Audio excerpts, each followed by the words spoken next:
Soy una persona que me emociono hablando, así que les voy a pedir que me ayuden ahí con el tiempo, por favor.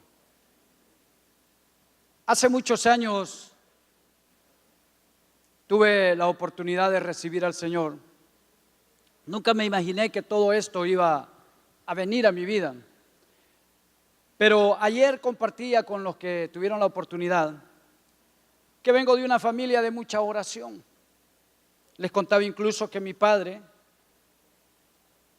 lo encontraron, como acostumbraba él, orando al pie de su cama. Él había fallecido. La encargada o la doctora que examinó, la forense que examinó a mi padre, dijo que mi padre se había quedado dormido y que él no había sentido ningún dolor. Qué privilegio, ¿verdad? Mi padre murió haciendo las dos cosas que más le gustaban en la vida: orar y dormir. Pero vino a mi vida una palabra de parte de mi madre y me dijo: hijo, el día que no tuvimos la oportunidad de ir al entierro de mi padre porque él falleció en Estados Unidos, y tuvimos que ver cómo sus restos eran enterrados por Skype. Qué privilegio el Skype, ¿verdad? Ese día yo tenía que compartir por la tarde. Nos habían invitado en una iglesia, en un lugar bien retirado. Me dijo: hijo, si no te sentís prudentemente bien, te recomiendo que hables a la iglesia y expliques los motivos. Yo creo que la iglesia te puede entender que no vas a poder ir. Y yo le dije estas palabras a mi madre y se las dije a mi esposa y se las dije a mis hijos, porque todos teníamos que ir. Mi padre dobló rodillas durante muchos años para que yo pudiera estar parado en un lugar como lo estoy hoy. Si él partió, este día yo tengo que continuar honrándolo por todos esos años que él dobló rodillas a favor mío y de mi familia. Mi madre me dijo estas palabras: tenés una gran responsabilidad porque ahora vos sos el relevo de tu papá. Ahí sí no, le dije yo. Porque una cosa es que yo me pare a orar, a predicarle, pero pasar orando el tiempo que mi papá pasaba orando, le digo, ahí sí me la pone difícil. Se levantaba a la 1 de la madrugada a orar, se volvía a acostar, se levantaba a las 3 de la madrugada a orar nuevamente, porque había hecho un pacto con mi madre que a las 3 de la mañana ellos iban a estar orando juntos, aunque él estuviera en los Estados Unidos y ella estuviera aquí en El Salvador. A las 3 de la mañana ellos estaban orando y se levantaban a las 5 de la mañana después de estar 2 horas de rodillas. Nos costaba dormir oyéndolos, escuchándolos, pero en sus oraciones siempre pedían por nosotros, que nosotros le pudiéramos servir al Señor. Y yo me puse a pensar, cuando ella me dijo: tenés que ser el relevo de tu papá, que realmente hoy en día la iglesia necesitamos entender que es urgente que se levante una generación de relevo en esto de las misiones. No podemos estar viendo el mismo calendario de misiones todos los años. No podemos estar apoyando los mismos misioneros todos los años. No podemos estar orando por los mismos misioneros todos los años, sino que cada año se tiene que levantar una generación nueva de misioneros para que logremos nuestra meta y podamos cumplir el sueño de Dios y el deseo de Dios y nuestra responsabilidad hasta que todos oigan. Un día una persona, a saber qué espíritu se le había metido, pero quería ver al diablo. Esta persona se encaminó a los peores lugares, a las cantinas, a los burdeles y a un montón de lugares, queriendo ver al diablo. No lo halló, hermanos. Un día se encontró caminando ahí por la zona rosa un hermano que había salido de un culto y le dijo: mire, ¿usted va a la iglesia? Sí, le dijo. Fíjese de que yo quiero ver al diablo, le dijo así. Le dijo, tiene que hablar con el pastor, le dijo, porque yo no, ni Dios lo quiera. Le dijo. Habló con el pastor de una iglesia que está cercana, ¿verdad? Allá a la zona rosa. Y le dice: pastor, fíjese que yo quiero ver al diablo. Le dice, le dice, mire, si usted quiere hacer eso, Llegue el domingo a la iglesia, tenemos 2 cultos, a las 8 y a las 11. Llegue a cualquiera, le dijo. A la iglesia, le dijo él. Sí, llegue, le dijo. Pues la persona inquietada por lo que le había dicho el pastor, ese día, en el primer culto, llegó a la iglesia. Cuando él iba acercándose al templo, le sorprendió que quien estaba en la puerta era el diablo. Perdonen, hermanos. Cualquier parecido es pura coincidencia, dicen algunos. Entonces, esta persona le dice: ¿qué estás haciendo acá? Yo te he buscado en las cantinas, en los burdeles, en los nightclubs, en un montón de lugares y no te he hallado. Ah, le dijo el diablo, es que me has andado buscando en los lugares equivocados. Toda esa gente que está allá, no tengo problemas con ellos, porque ellos son míos. El problema lo tengo con la gente que entra por esta puerta, mira.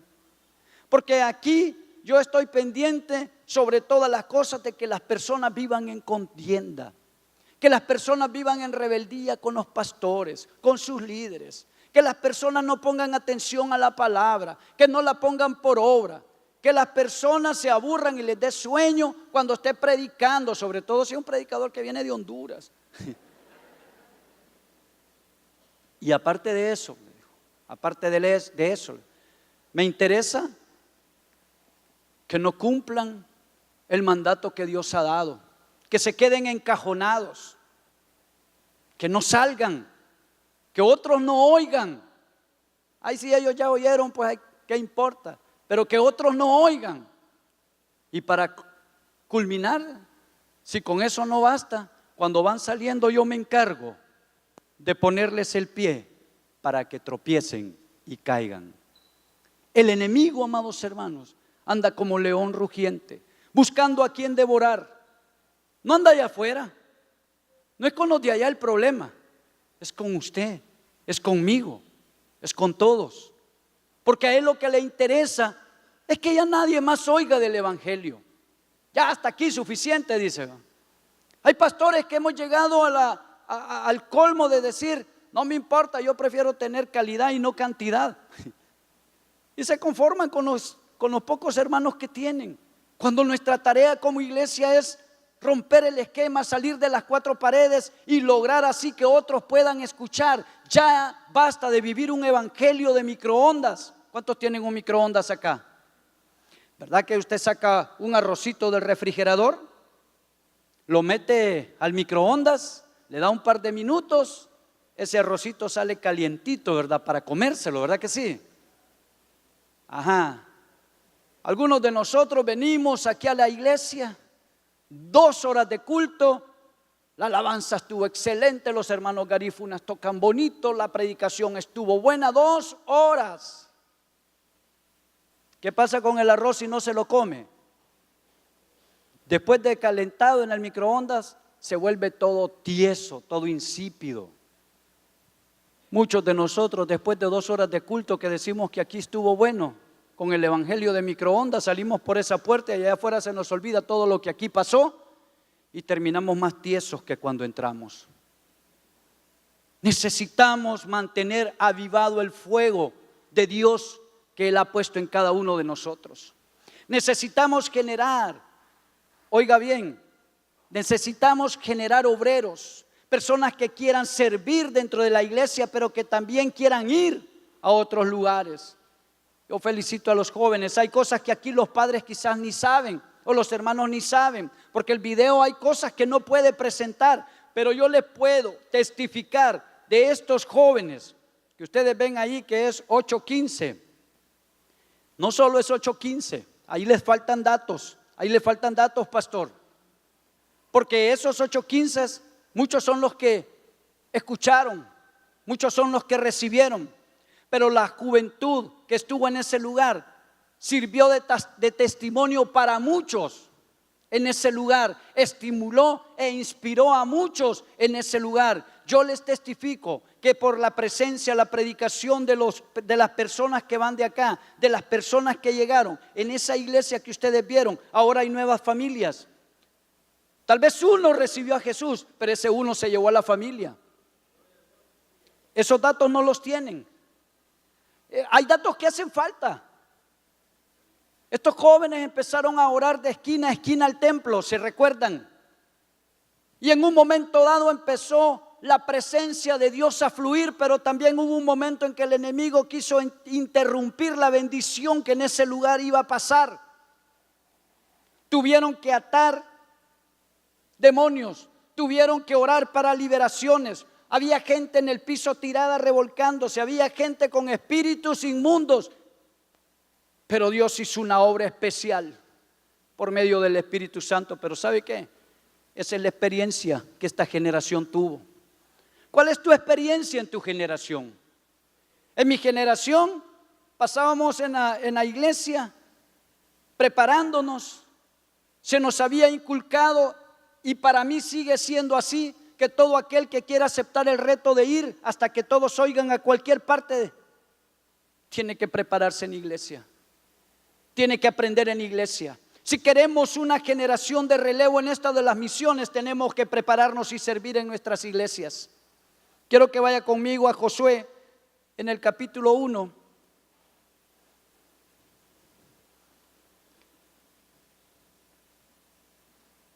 La palabra del Señor dice de la siguiente forma, a partir del versículo 1. Aconteció después de la muerte de Moisés, siervo de Jehová, que Jehová habló a Josué, hijo de Nun, servidor de Moisés, diciendo: mi siervo Moisés ha muerto. Ahora pues, levántate y pasa este Jordán, tú y todo este pueblo, a la tierra que yo les doy a los hijos de Israel. Yo os he entregado, como lo había dicho a Moisés, todo lugar que pisare la planta de vuestro pie, desde el desierto y el Líbano hasta el gran río Éufrates, toda la tierra de los heteos hasta el gran mar donde se pone el sol, será vuestro territorio. Nadie te podrá hacer frente en todos los días de tu vida. Como estuve con Moisés, estaré contigo. No te dejaré ni te desampararé. Que el Señor añada bendición a su palabra.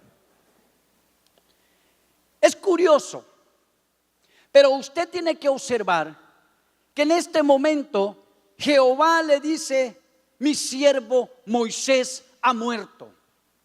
Cuando esta palabra es pronunciada, nosotros debemos de entender que con la muerte de Moisés había culminado, había terminado una generación.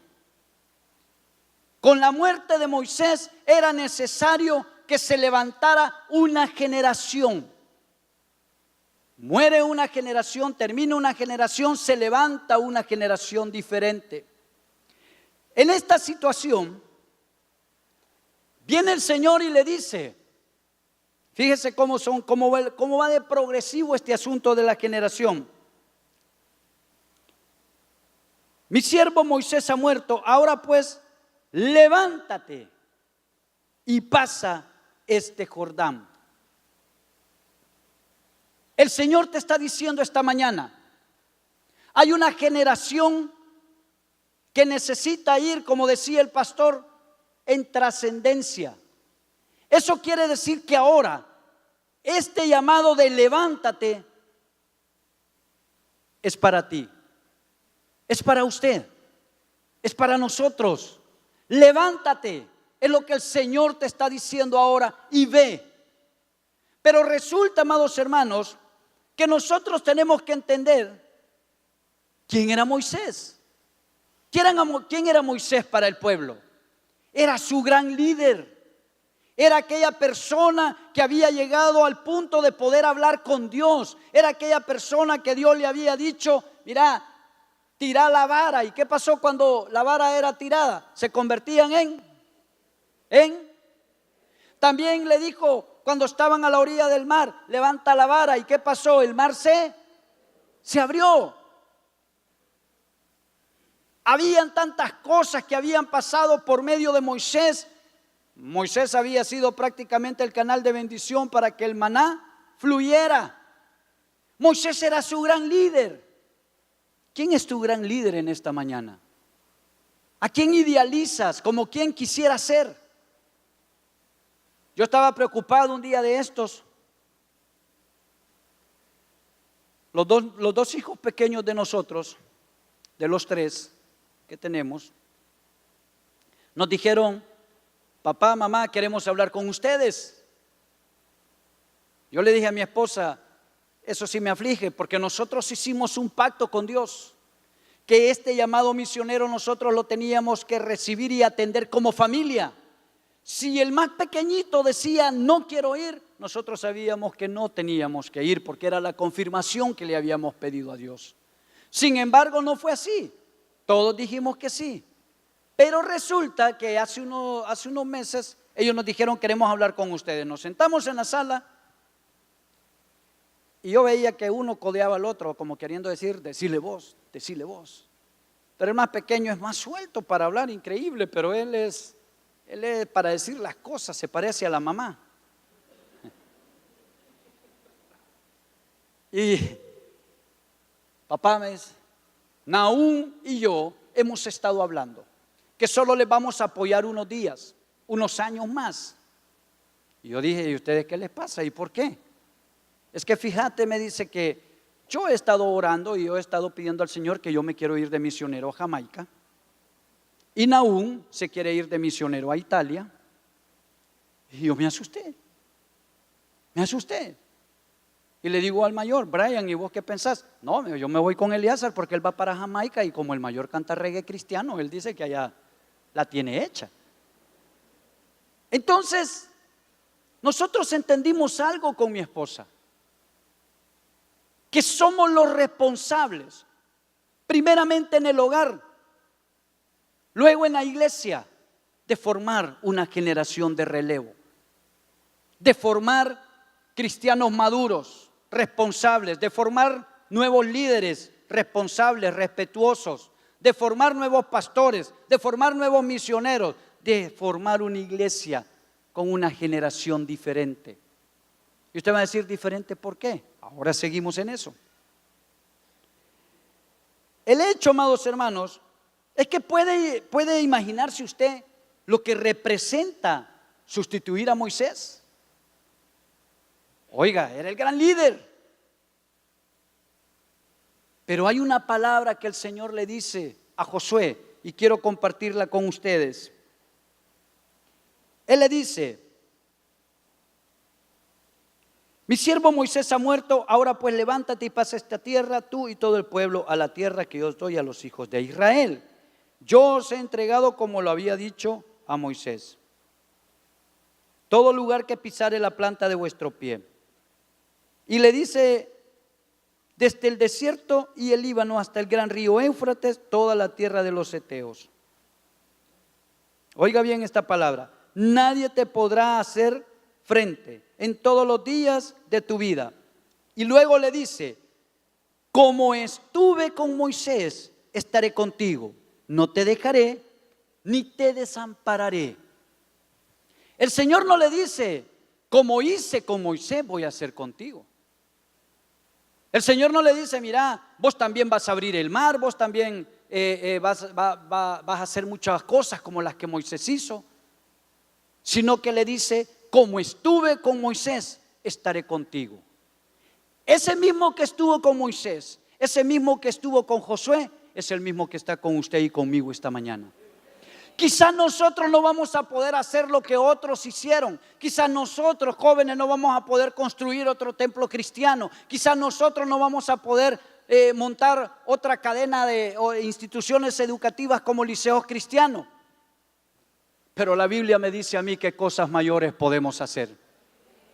Si el enemigo ha puesto en tu mente que no vas a poder, no te dejes engañar.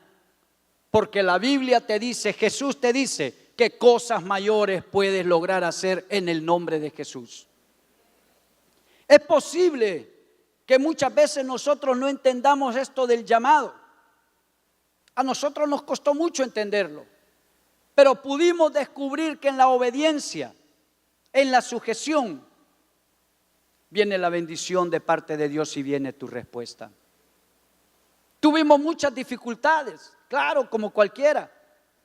Tomar una decisión para mí de decir, yo voy a continuar en esto del ministerio, no fue fácil. Mis padres habían andado por muchos lugares apoyando muchas obras, queriendo que las obras se levantaran, que las obras se establecieran. Aparte que mi papá oraba mucho, mi papá era dueño de una farmacia aquí en San Salvador, y créanme que era difícil pensar en sustituir a mi papá, porque a él llegaba un hermano y le decía, mire hermano Pablo, fíjese que tenemos una situación, necesitamos cambiar una lámina en la iglesia.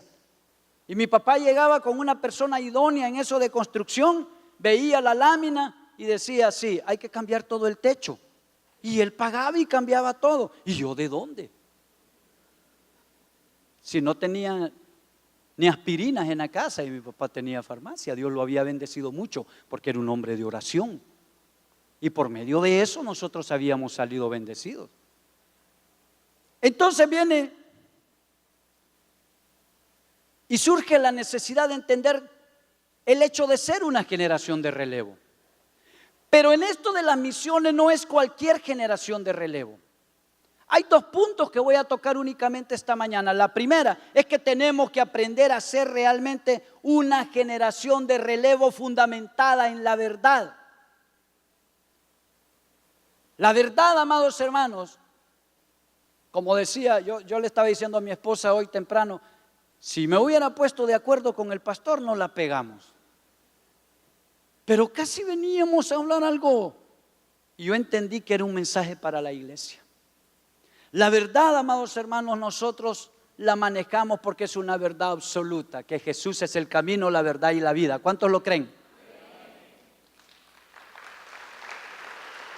No es una verdad relativa, porque la verdad relativa es que cada quien agarra las cosas como se le antoja, como le conviene.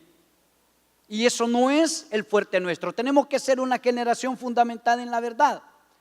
Pero también, amados hermanos, oiga bien, es muy importante que nos comprometamos con esa verdad. Si el Señor me dice, id y predicad el evangelio hasta lo último de la tierra, yo me tengo que comprometer. ¿Cuántos se quieren comprometer esta mañana conmigo? Quizás algunos no van a poder ir, pero pueden doblar rodillas. Y quizás otras puedan extender sus manos para apoyar la obra misionera. Es un trabajo que podemos hacerlo juntos. Para que todos oigan, necesitamos ser una iglesia unida con el propósito y el corazón de Dios. Además de eso, debemos de aprender a ser sanos por medio de la verdad. ¿Por qué menciono esto? Porque el enemigo ha llenado de mentira nuestra mente y nuestros corazones y nos ha hecho creer cosas que no son. Hay personas en esta congregación que ocupan una butaca, un asiento, y quizás en su corazón están pasando situaciones, no lo declaran, no lo confiesan, pero quiero decirles que aunque el pastor no lo sepa, aunque los líderes no lo sepan, hay uno que sí lo sabe. Y en esta congregación hay tres tipos de personas. Una de ellas son personas que están agonizando en sus pecados, porque aunque están buscando de Dios, porque aunque vienen a los cultos, porque aunque cantan, todavía por ahí ocultamente están llevando una vida de pecado. Y quiero decirles que a nadie puede, aquí a todos nos pueden engañar, pero a Dios no lo van a engañar. Para poder hacer la tarea restante debemos de santificarnos. Era uno de los mensajes que escuchábamos estos días. Debemos de ser limpios de todo pecado. El segundo tipo de personas son las personas que agonizan en sus sueños. Aquí hay personas que quizás creen que ya lo lograron todo o que ya llegaron a un tope y que ya no pueden seguir adelante, pero quiero decirles que en el Señor los sueños son para siempre. En cuanto el Señor nos preste vida, podemos trabajar hasta que todos oigan. Eso es un hecho, es una realidad. El otro tipo de personas que hay son las personas que están básicamente agonizando o muriendo en su propia fe. Oiga bien, mueren en su fe, no les alcanza. La fe es el oxígeno nuestro. Y si le está faltando la fe, su vida está muriendo, su vida espiritual está muriendo. Cuando Lázaro murió, una de las cosas que me impresionó es cuando Jesús les dice, moved la piedra. Yo esta mañana le digo, es necesario que usted y yo, si hay algo que nos está perjudicando, aprendamos a mover la piedra. Esa piedra en esta mañana puede ser quizás la indiferencia al mensaje, la indiferencia por las almas que necesitan del Señor. Oiga bien, indiferencia. Ese es un mal muchas veces en nuestras congregaciones. La otra cosa, amados hermanos, es que si nosotros realmente queremos ser una generación de relevo en esto de las misiones, si logramos entender que somos una generación fundamentada en la verdad, fundamentada en el Espíritu Santo es el impulsor de las misiones. Nadie puede decir por cuenta propia yo quiero ir y salir a predicar. Es el Espíritu Santo el que inquieta su corazón, su vida. Pero el segundo aspecto es que tenemos que aprender a ser verdaderos discípulos. ¿Cuántos queremos ser discípulos verdaderos? Escuché una enseñanza, microenseñanza, y me gustó tanto que no pude resistir compartirla con ustedes. Esto tiene que ver con el hecho de aquel pasaje bíblico donde Jesús camina sobre las aguas y de repente lo ven los discípulos y lo primero que hacen es sentir miedo porque ellos creían que era un fantasma. Pero viene Pedro, ¿verdad? Pedro es como muchos de nosotros, ¿verdad? Pedro le inquieta ver a Jesús y le dice, yo quiero ir, yo también quiero caminar. ¿Cuántos quisieran caminar sobre las aguas con Jesús? Pero yo me puse a pensar y al analizar esto, ¿pero qué pensaba Pedro al decirle eso a Jesús? ¿En qué estaba pensando? Y entendimos algo. Y es el hecho de que esto tenía que ver con todos los antecedentes bíblicos que aparecen. Y uno de los antecedentes bíblicos es que Jesús era su rabino, era el rabino judío, los rabinos eran respetados. Y el hecho era que Pedro sabía de que Jesús, el que estaba caminando sobre las aguas, era su rabino. Y mire cómo es esto de los rabinos, que para el pueblo de Israel, Moisés había sido quien habló con Dios y le había entregado la Torá.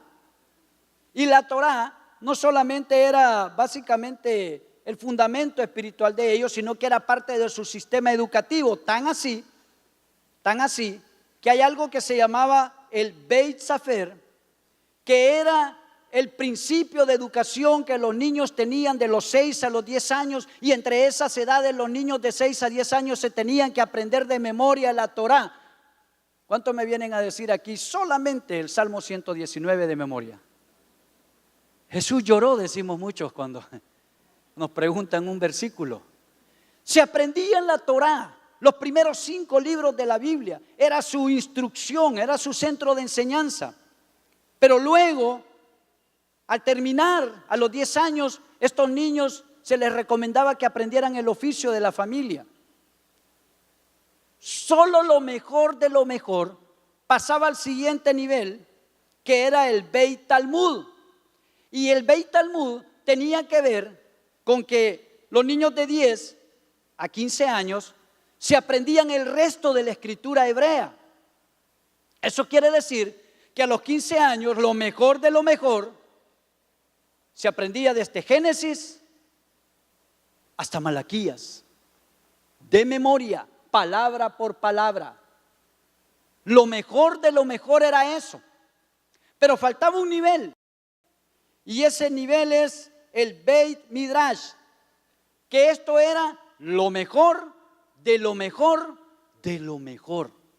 Estos eran los que de 15 años tomaban la decisión de buscar a un rabino y decirle: rabino, yo quiero que usted me enseñe, que usted me instruya. Y el rabino le hacía una entrevista, le preguntaba posiblemente acerca de la Torá, de los profetas, y si el rabino consideraba que esta persona tenía la capacidad de estar al lado de él aprendiendo, entonces él podía ser instruido por su rabino. Pero el estudiante, el discípulo, oiga bien, porque estamos hablando de ser verdaderos discípulos, no solamente quería aprender de su rabino, sino que quería ser como su rabino.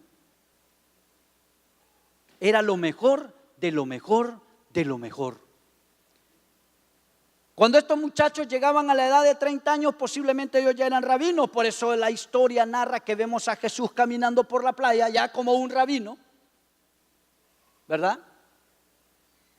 Y le dice a los primeros pescadores: vengan y síganme. ¿Y ellos qué dijeron? Dejaron sus redes, ¿verdad? A los hijos de Zebedeo les dijo: vengan y síganme. Dejaron sus redes y les siguieron.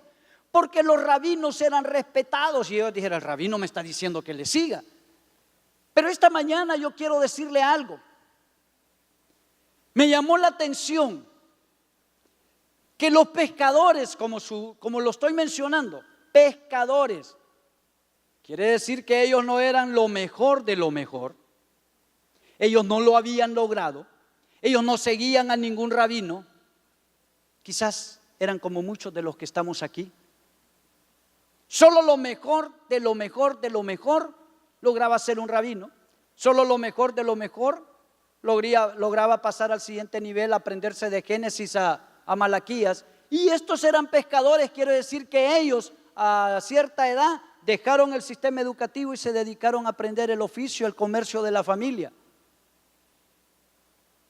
La generación de relevo, que debe de vivir fundamentada en el espíritu de verdad y que debe de ser verdaderamente discípulos, los que Dios llama al ministerio. Quizás a ti el Señor te está llamando, quizás el Señor te está diciendo hoy: ven y sígueme. Quizás no seas lo mejor de lo mejor. Yo no era lo mejor de lo mejor. A los jóvenes les voy a pedir de favor que no me vayan a preguntar después por qué. Pero en el año 86 obtuve un récord aquí en San Salvador. Entre enero y agosto fui expulsado de 7 colegios aquí en San Salvador.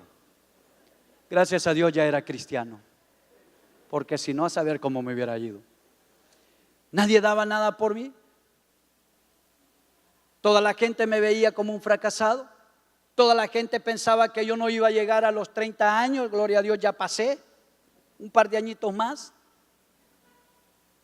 Pero las rodillas de mis padres hicieron que esta persona, que no era ni lo mejor, ni mucho menos lo mejor de lo mejor, peor lo mejor de lo mejor de lo mejor, quizá era al contrario, ¿verdad? Las rodillas de nuestros padres lograron hacer que sus hijos hoy estuvieran aquí. Las rodillas de ustedes pueden hacer grandes cosas. Esta mañana yo le quiero decir algo. Necesitamos comprometernos con la palabra de Dios y ser obedientes.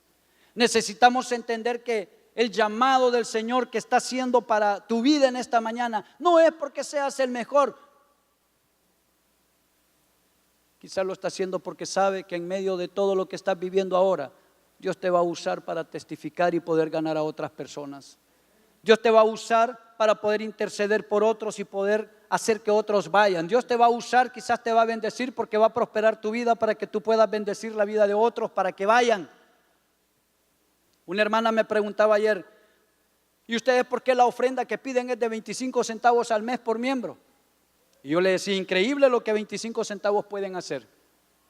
Aparte de sostener la familia misionera, imagínense, aparte de sostener un proyecto misionero, 25 centavos pueden alcanzar un alma para que sea salva. No se trata de cantidades, se trata de fe. Un billete de $100 no echa fuera demonios, hermano, ¿verdad? Es la oración de fe y la predicación de la verdad la que salva almas donde quiera que se encuentren. Yo en esta mañana quiero que usted se ponga de pie. Yo quiero hacer algo muy importante esta mañana. Yo sé que aquí hay personas que sienten una inquietud, un llamado misionero. Yo sé que aquí hay personas que quieren servir. Yo sé que aquí hay personas que quizás el enemigo les ha puesto trabas y les ha dicho: no, la iglesia no te va a dar la oportunidad. Es que la iglesia no da oportunidades. El que te abre puertas es el Señor. Hay personas que pasan tiempo orando y buscando una respuesta, y otras que peor, se llenan de excusas. Y desde que las excusas se inventaron, nadie queda mal. Hoy es el tiempo para tu vida. Hoy es el tiempo para tu familia. Hoy es el tiempo para la iglesia. Ahí donde estás, yo quiero que si tú realmente quieres comprometerte esta mañana con el Señor a ser obediente a su palabra. Aquí no te estoy hablando nada que tenga que ver con dinero, nada que tenga que ver. Te estoy hablando de la palabra que te dice que te levantes. Iglesia, el ahora de Dios es tu ahora. Líderes, quizás el otro periodo no vamos a ser líderes y por eso ya me senté en iglesia y bien cómodo. No. Cuando dejamos un liderazgo es cuando más responsabilidad tenemos, porque hay una generación de relevo a la que hay que enseñarle. Cuando un pastor deja su ministerio, la mayor satisfacción que puede tener es ver que hay personas que se han levantado a continuar con la labor, con la tarea restante. Uno de los privilegios grandes que hemos tenido con mi familia y con mi esposa es que de los grupos misioneros que han llegado, no han llegado solo por ir y que muchos creen que es un turismo, no. Muchos de los jóvenes que han llegado, y ustedes lo pueden constatar allá en la zona de Sonsonate, hemos tenido frutos. Muchos han graduado ahora del bíblico, jovencitos, muchos pastores, inclusive algunos ya nos están preocupando porque quieren ir de misionero a los garífunas, ya no quieren quitar el chance. Pero ¿sabe qué? Es una bendición saber que en tu ministerio, que en tu vida, en tu familia hay una generación de relevo, hay frutos. Si usted desea eso para su vida, si usted siente un llamado a realmente ser parte de una generación de relevo, ser parte de una generación de trascendencia, ser parte de una generación que hagamos las cosas diferentes para el Señor, no para nosotros, ahí donde está, levante su mano. Y yo sé que tengo poco tiempo, pero yo quiero que rápidamente se venga aquí, porque vamos a hacer una oración. Usted y yo, venga, pase rápido. Pido a mi esposa que venga rápido. Mire, aquí hay unas banderas. No podemos cerrar esta cumbre. No podemos cerrar esta cumbre de misiones sin orar por todos nuestros compañeros que están en el campo. Quizás usted no conozca la situación.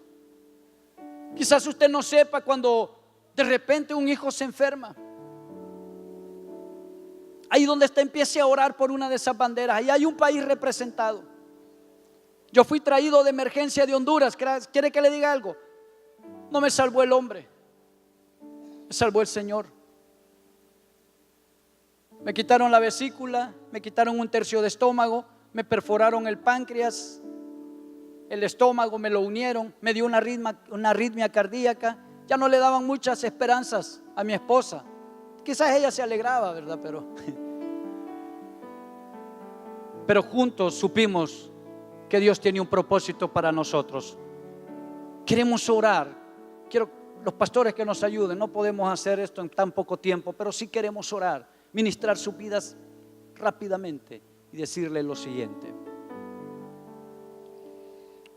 Yo no sé cuántos quieren que Dios toque sus vidas. Yo no sé cuántos están pasando por situaciones difíciles. Pero nosotros como familia Cruz no solamente les testificamos, sino les garantizamos que cuando ya uno ve todo perdido, cuando no hay esperanza de vida,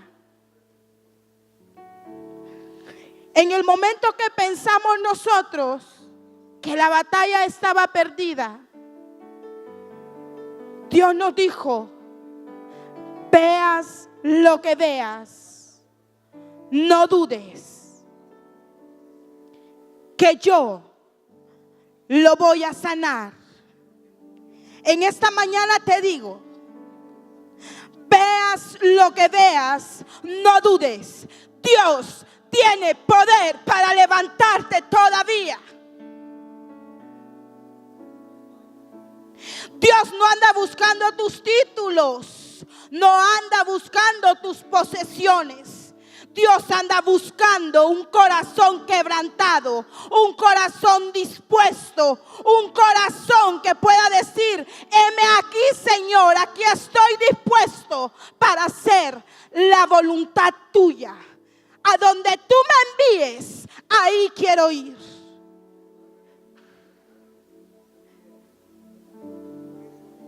lo que tienes, por lo que te has gloriado por muchos años, no te pertenece, no es tu empresa, no es tu casa, porque Dios no te ha llamado para que comiences a atesorar riquezas. Dios te llamó para que puedas testificar, para que otros escuchen quién es el Dios que te llamó, quién es el Dios que te levantó cuando estabas en quiebra, cuando estabas a punto de perder tu casa. De ese Dios tienes que testificar. Cuando tu familia te dio la espalda porque ya no había plata, de ese Dios que nunca te dejó, aunque las cosas se pusieron mal, aunque se levantó una gran tempestad. Cuando tú hiciste lo que dijeron los discípulos, levantar al maestro y decirle: maestro, yo tengo miedo. ¿Qué es lo que te está atormentando, iglesia?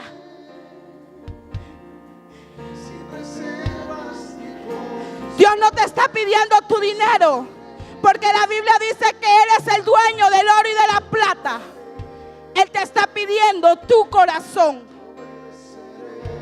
Él quiere que entiendas que lo que te ha dado, las empresas, los trabajos, las propiedades que Él te ha dado, es para que tú las pongas al servicio de la obra. Tú eres un administrador de las bendiciones de Dios. No son tuyas, son de Dios. No son tus hijos, son de Dios. ¿Qué estás haciendo con tu herencia? Generación de relevo. Tus hijos no van a aprender con lo que sale de tu boca. Van a aprender con tu testimonio. ¿Qué tanto estás impactando a tu familia? ¿Qué tanto tu familia puede ver el respaldo de Dios para tu vida?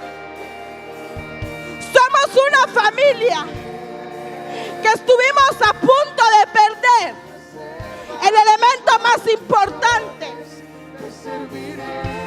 Y lo mismo que dije en la conferencia, lo digo aquí. Alguien me dijo: ¿y si muere su esposo, qué va a hacer? Mi respuesta es, y seguirá siendo: voy a seguir en misiones, porque ahí Dios me llamó con mi familia. Y no importa lo que pase, yo tengo que honrar a Dios, porque para esto me llamó. No importa lo que pase, tú debes de honrar a Dios, porque para eso Dios te ha llamado. Generación de relevo, gente que se levante, no solamente hablar de Dios, sino que pueda sentirlo, que pueda experimentar lo que Dios quiere para nuestra vida. ¿Quieres tener éxito en tu vida? Sujétate a tu pastor, ama a tu pastor, levanta sus manos, porque como pastores nos cansamos y necesitamos que hagan lo mismo que hicieron con Moisés. Que haya gente que nos levante las manos, que haya gente que nos sostenga en oración. No es fácil. No es fácil dar un sí a un llamado. Pero Dios quiere algo más de esta iglesia. Padre, en esta hora oramos por nuestros misioneros en el campo. Señor, allá donde ellos se encuentran, que tú proveas el sustento, que tú proveas, Señor, de tu unción, para que ellos puedan ver realmente reflejado el respaldo del llamamiento que les has hecho. Bendice su vida, bendice sus familias, Padre, bendice sus ministerios, Padre. Ayúdales, Padre. Protégelos en esos lugares donde se encuentran. Quisiera terminar este tiempo, pastor, quisiera que pasara con nosotros. Queremos, en representación de su familia, orar por él.